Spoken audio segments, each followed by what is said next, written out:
বাসে তুই পর্ব সংখ্যা 24 লেখনীতে ভূমি। ভালো আছো অদ্রি? তোমায় অদ্রি বা তুমি বলে সম্বোধন করার বিশেষ কোনো উদ্দেশ্য নেই। প্রথম থেকে মস্তিষ্ক তোমায় অদ্রি হিসেবে চিনে এসেছে, তো তাই মনে হলো অদ্রি বললে মনে শান্তি মিলবে।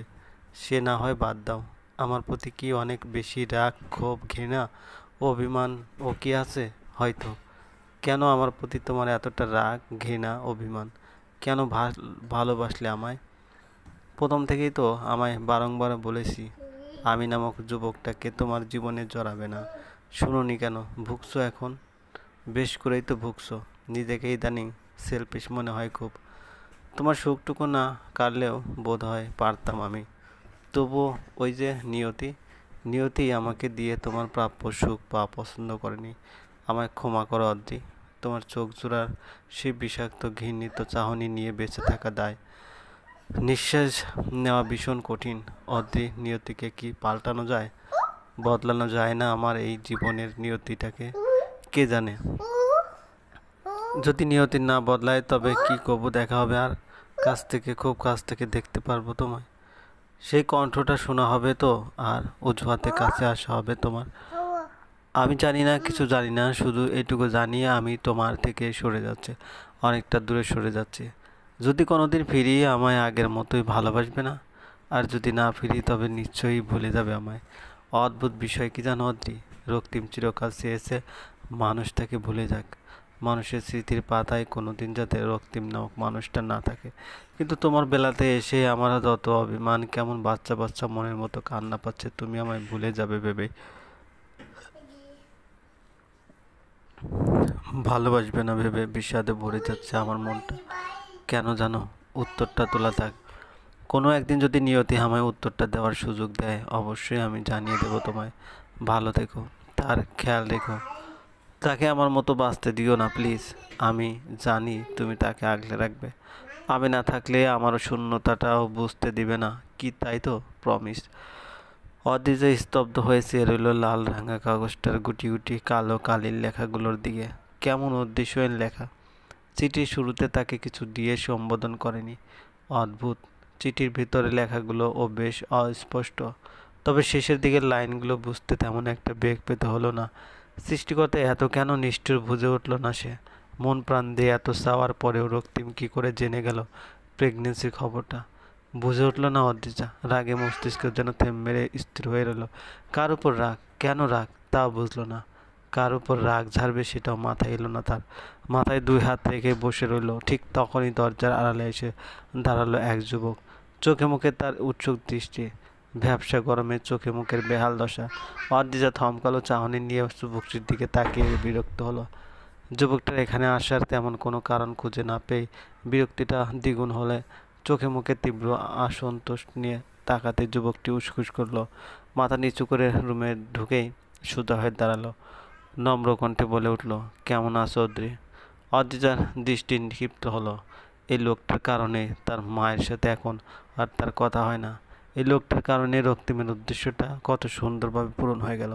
আচ্ছা, কোনোভাবে এরা দুইজনে একত্রে করেনি তো এই কাজটা? অদ্রিজা বুঝলো না। দৃষ্টি সরু করে কৃত্রিম হাসলো। বলল, অনেক ভালো। আপনি আমার জীবনটা বাঁচানোর জন্য এত বড় উপকার করলেন, আর ভালো থাকার না তা কি হয়? তা রাইমান ভাইয়া হঠাৎ আমাদের বাসায়? আজ তো কোনো অনুষ্ঠান নেই আমাদের বাসাতে। রাইমান কেসে উঠল, মুখ চোখ হয়ে উঠল, অতিরিক্ত নার্ভাস, থমকানো গলায় বলল, অ্যাকচুয়ালি আমি তোমার জন্য কিছু আনিনি।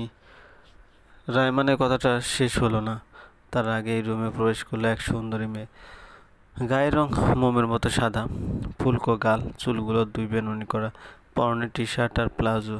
রায়মান শান্ত চাউনিতে এক নজর তাকিয়েই মেয়েটাকে পর্যবেক্ষণ করলো পা থেকে মাথা পর্যন্ত। কিন্তু মেয়েটা বড্ড অশান্ত হয়ে তার চিকন কণ্ঠে তীক্ষ্ণভাবে বলে উঠল, আপু, তুই কিছুই নিবি না, ওনাকে ওই সব জিনিস নিয়ে বের হয়ে যেতে বল। অদ্রিজা মিনমিনিয়ে চাহনিতে তাকালো। কথার পুরো অর্থটা বুঝে না উঠেই মুখ বাঁকালো। রায়মান তৎক্ষণাৎ বলল, অ্যাকচুয়ালি অদ্রি, তোমার জন্য দুটো শাড়ি, কিছু জুয়েলারি, কিছু চকলেট আর দুটো টেডি গিফট হিসেবে এনেছিলাম। নেবে না? ভাই হিসেবেও মেনে নেবে না, নাকি এই পুচকির কথা অনুযায়ী ফেরত যেতে বলবে প্লিজ? অদ্রিজা দৃষ্টি আরও শুরু করলো, দাঁতে দাঁত চেপে বলল, আমার জন্য? আমার জন্য কেন এসব? রাইমান আরও হতাশ হলো বোধ হয়। চোখে মুখে ঘুরিয়ে অদ্রিজা দুইজনের দিকে তাকিয়েই চমকালো, বলল, তুমি আমার আত্মীয় আঙ্কেলের ভাইয়ের মেয়ে, আই মিন বোনের মতোই তো, ভাই হিসেবে দিতে পারি না? বোন তো শুধু আমার জন্যই কেন, চাচুর ভাইয়ের দুইজন মেয়ে ভুলে গেছেন? সেই হিসেবে অত্রিয়াও আপনার বোন হবে রাইমান ভাইয়া, ওর জন্য আনেননি খেতে? রাইমান কেসে উঠল, বার কয়েক নিঃশ্বাস ফেলে চুপ হয়ে রইল। অদ্রিজা আবারও প্রশ্ন ছুড়ল, কি হলো, কিছু বলছেন না যে? রাইমান দম ফেললেন, এক নিঃশ্বাসে চটপট বলে বসল, আম্মুর কাছে সকালে শুনলাম তুমি মা হচ্ছ, নিউজটা ভালো, তাই তোমার জন্য এইটুকু গিফট। অদ্রিজা ভ্রু বাঁকালো, অত্রিয়ার দিকে তাকিয়েই বলল, নিউজটা নিশ্চয়ই এখন টেলিভিশনেও সম্প্রচার করা হবে, তাই না অত্রি? তোর থেকে এমনটা এক্সপেক্ট করিনি আমি। পাড়া মহল্লায় আর কাউকে বাকি দেখেছিস কথা বলতে? না বললে বল, আমি বলে আসি। অদ্রিজা শুকনো ঢোক গিলে অসহায় চোখে তাকালো। অদ্রিজা আবারও বলল, শুধুমাত্র তুই সবাইকে বলিয়ে বেরিয়েছিস বলে কথাটা রক্তিমা জেনে গিয়েছে অত্রি। অত্রিয়া মৃদু গলায় বলল, এবার?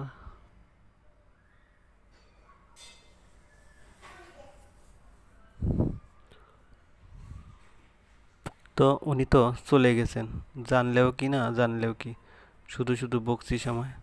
অদ্রিজার ভ্রুজোড়া সংকুচিত হলো আরও, কপালে ভাঁজ ফেলে প্রশ্ন করলো, মানে? চলে গেছেন মানে? উনি তো ইউএস চলে গেল, তুই জানিস না? অদ্রিজা ভ্রুকুচকে সেভাবেই তাকিয়ে রইল।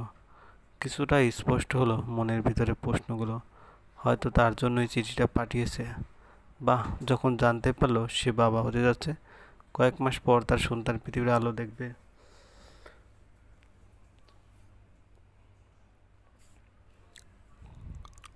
তখনই ফট করে পালিয়ে গেল। চমৎকার, একবার তো অদ্রিজার সাথে দেখাও করে গেল না। নিজের অনাগত সন্তানের প্রতিও কি তার দুর্বলতা কাজ করেনি? এটুকু না, এতটাই নিষ্ঠুর সে? অত্রিয়া ঠিকই বলেছে, লোকটা জানলেও কি না জানলেও কি, তার মধ্যে বাবা হওয়ার কোনো গুণ কি আছে আদৌ? তীব্র রাগ নিয়ে কথাগুলো ভেবেই দীর্ঘশ্বাস ফেলল সে। দাও দাও রাগে ফেটে যেতে চাওয়া মনটা নিয়ে থম মেরে বসে রইল। রাইমান হতাশ কণ্ঠে বলে উঠল, অদ্রি প্লিজ, জিনিসগুলো নিয়ে নাও না। অদ্রিজা কিছু বলল না, ঠিক সেভাবে থম মেরে বসে রইল।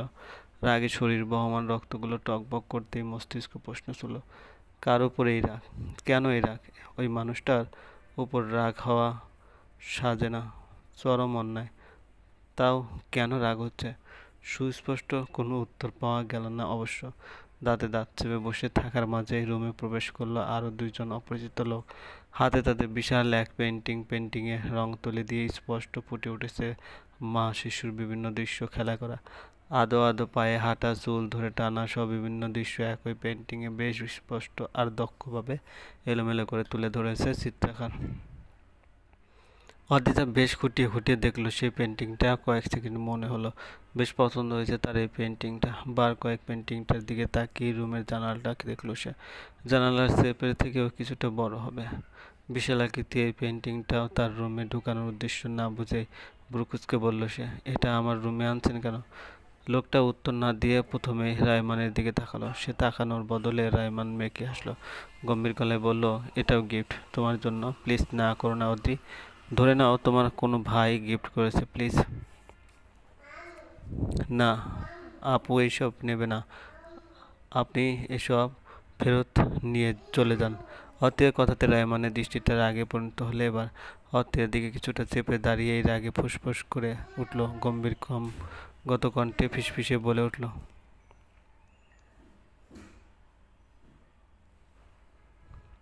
এই পুচকি, একদম কথার মাঝখানে বা হাতে ঢুকাবে না।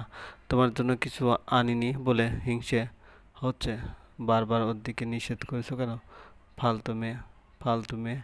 কে ফালতু মেয়ে? অদ্রির প্রশ্নের রাগটা বোধ হয় আরও কিছুটা বাড়ল রায়মানের। শ্যামলা মুখে রাগটা বেশ স্পষ্ট বোঝা গেল। রাগে হাঁসফাঁস করে দাঁতে দাঁত চেপে বলল, তুমি তুমিই ফালতু। কথাটা বলে সরে দাঁড়ালো রাইমান ও ত্রিয়া ক্ষিপ্ত চাউনিতে তাকিয়েই উল্টো দিকে ঝংকার তুলে হাঁটতে লাগলো। সেই হাঁটার পদধ্বনি বোধ হয় দেওয়ালে দেওয়ালে ছুঁয়ে গেল। রুম থেকে বেরিয়ে যেতেই রাইমান সেদিকে পানে তাকিয়ে কয়েক সেকেন্ড নিশ্চুপ রইল। তারপর অদ্রিজার দিকে তাকিয়েই শক্ত কণ্ঠে বলল,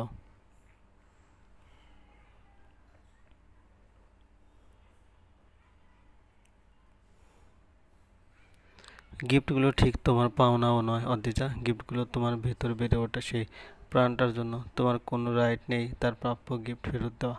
আমি তার জন্য এই গিফটগুলো এনেছি। গিফটগুলো ফিউচার লিটল চ্যাম্পের প্রতি এক জুড়ি শুভ্র ভালোবাসায় ধরে নাও। তারপরও কি নেবে না? লিটল চ্যাম্পের প্রাপ্য গিফট ফিরিয়ে দেবে? অদ্রিজা অনেকক্ষণ চুপ থাকলো। কি উত্তর দেবে, কি উত্তর দেওয়া উচিত বুঝে উঠল। অবশেষে যখন রাইমান নিজের সবটুকু আশা পরিত্যাগ করে বের হয়ে ঠিক তখনই একেবারে ভাবলিহীনভাবে বলল সে, ফিরিয়ে দিলাম না। তবে লিটল চ্যাম্প যেহেতু এখনও পৃথিবীতে আসেনি, সেহেতু তার জন্য গিফট আনাটা আপনার অনুচিত হয়েছে। এরপরে একেবারে তার হাতে গিফট দেওয়ার সিচুয়েশন আসা পর্যন্ত গিফট দিবেন না। তার প্রতি শুভ্র ভালোবাসার প্রতীক হিসেবেও নয়। রাইমান হাসলো। অদ্রিজার উত্তরে খুশি হয়ে মাথা দোলালো। বের হয়ে আস্তে আস্তে ফিসফিসিয়ে কাউকে বলল, ভাই এটা তোর বউ নাকি পুলিশ? কি সন্দেহ, কেমনে জেরা করে?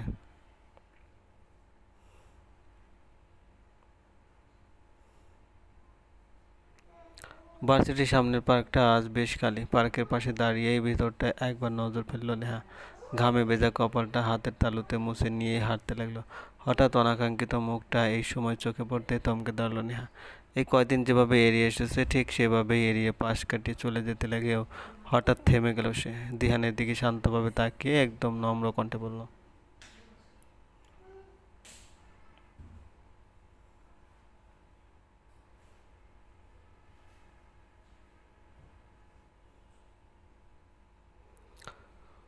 ভালো আছিস দিহান? দিহান আচমকা পাশ ফিরে চাইল। এই মেয়েটার কণ্ঠ অনেকদিন শোনা হয়নি তার। আজ এতদিন পর হঠাৎ এই কয়েকদিন তো একেবারে ভালো আছে কিনা এটাও জিজ্ঞেস করেনি মেয়েটা। সামনে পড়লে অন্য পাশ দিয়ে হেঁটে চলে গিয়েছে। পুরোপুরি অপরিচিতদের মতোই ব্যবহার করেছিল সে। এড়িয়ে যাওয়া খেয়াল করেই সে পুরোপুরি এড়িয়ে গেছে এই মেয়েটিকে। তাকে যেমন অপরিচিত হিসেবে মেয়েটি দেখতো, ঠিক তেমনই সেও অপরিচিতার দৃষ্টিতে দেখতো তাকে।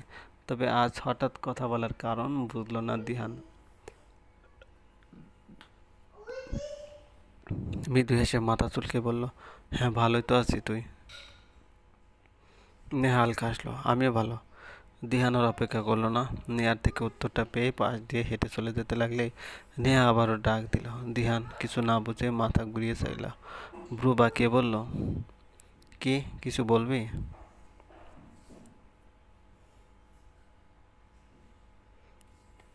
নেহা তাকিয়ে রইল। দিহানের কথার উত্তরে কি বলবে তা খুঁজে পেল না।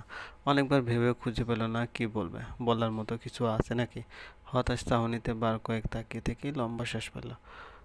দিহান ভ্রু কুঁচকে আবারও বলল, বলবে কিছু? চলে যাচ্ছে। নেহা মিনমিন চোখে তাকিয়ে রইল। চোখ জোড়া বন্ধ করে নিল কয়েক মুহূর্তের জন্য। অনেকক্ষণ পর চোখ খুলে দিহানকে দাঁড়িয়ে থাকতে দেখে কিছুটা অবাক হলেও আবারও চোখ বন্ধ করলো। তারপর ঘন ঘন শ্বাস ফেলে জড়ানো কণ্ঠে বলে উঠল, আমি বোধহয় তোকে ভালোবাসি, তাই তো তোর সাথে কথা বলার এই প্রবল ইচ্ছে আকাঙ্ক্ষাকে সামলাতে পারলাম না। কোনো কালেই পারিনি অবশ্য। তুই কোনোদিন জেসে কথা বলিস না জেনেও আমি প্রতিবারই তোর সাথে ইচ্ছে করে কথা বলতে চাই। অদ্ভুত না?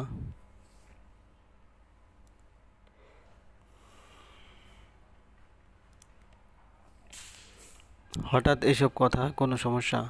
অনেক বড় সমস্যা। তোকে ভালোবাসি, এই সমস্যার কি সলিউশন হতে পারে বল তো তাড়াতাড়ি।